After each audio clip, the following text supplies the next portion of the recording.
Where else can we go but to the 10-medal haul by Jamaica at the just concluded World Championships in Tokyo? 3 bronze, 6 silver, and 1 glorious gold. And we're not going to beat around the bush.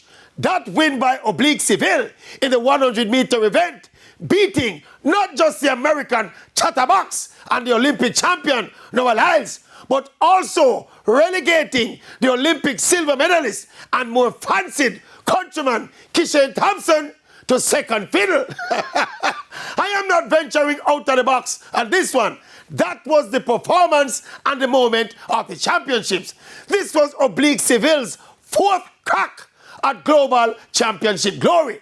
And there was nothing oblique about Seville and his performance in Tokyo. Redemption it was, as he emphatically and unequivocally made the whole world know, loud and clear, to now put some respect for my name, please, and thank you.